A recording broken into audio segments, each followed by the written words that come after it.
So the last word is a word of forgiveness, and it's almost impossible to imagine someone being unjustly executed, praying for God to forgive their executioners.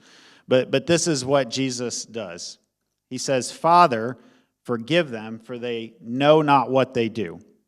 And the theme of this last word is forgiveness, and the poet is Mzrie. Give it up for Mzrie.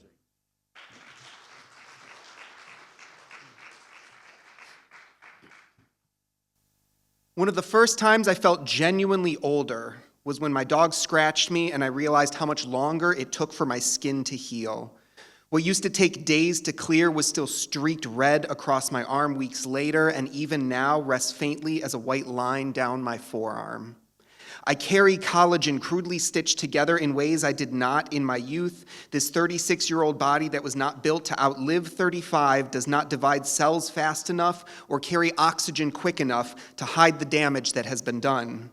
In the same way, my ego knits together fibers of forgiveness slower than it did before. I can still trace the scars left behind in my psyche, still raw and red, far past when they would have patched, and I wonder why it feels so much harder not to forgive the hurt, but to accept that the wound remains. Every Friday, I become a punching bag, boxing with others for fun, but the last time I took off work for an injury was one I suffered from simply walking down the stairs when I threw out my back. At some point, simply carrying a body of 30-plus years became more than my spine could handle, like how at some point I realized there was only so much space left to pack things in my emotional baggage before I could no longer shoulder the weight. It was not a question of forgiving, but of realizing that I am no Superman and there is a limit to what I can lift. Garaskophobia is the fear of aging. I worry about how my body will inevitably fail and become a mass of pockmarks and scars, unable to ever fully recover from life's inevitable accidents. But more than that, I worry I have reached a point where the betrayer's kiss stings as much as the point of the spear, and neither ever truly heals. Forgiveness is a resurrection, a casting off of pain and hurt to embrace a new life, but it is not an erasure.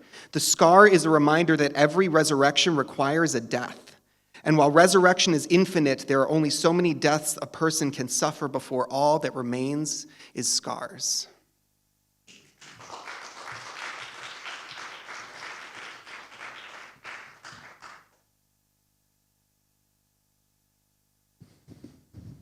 That was Mzrie, the poet. Give it up for him again.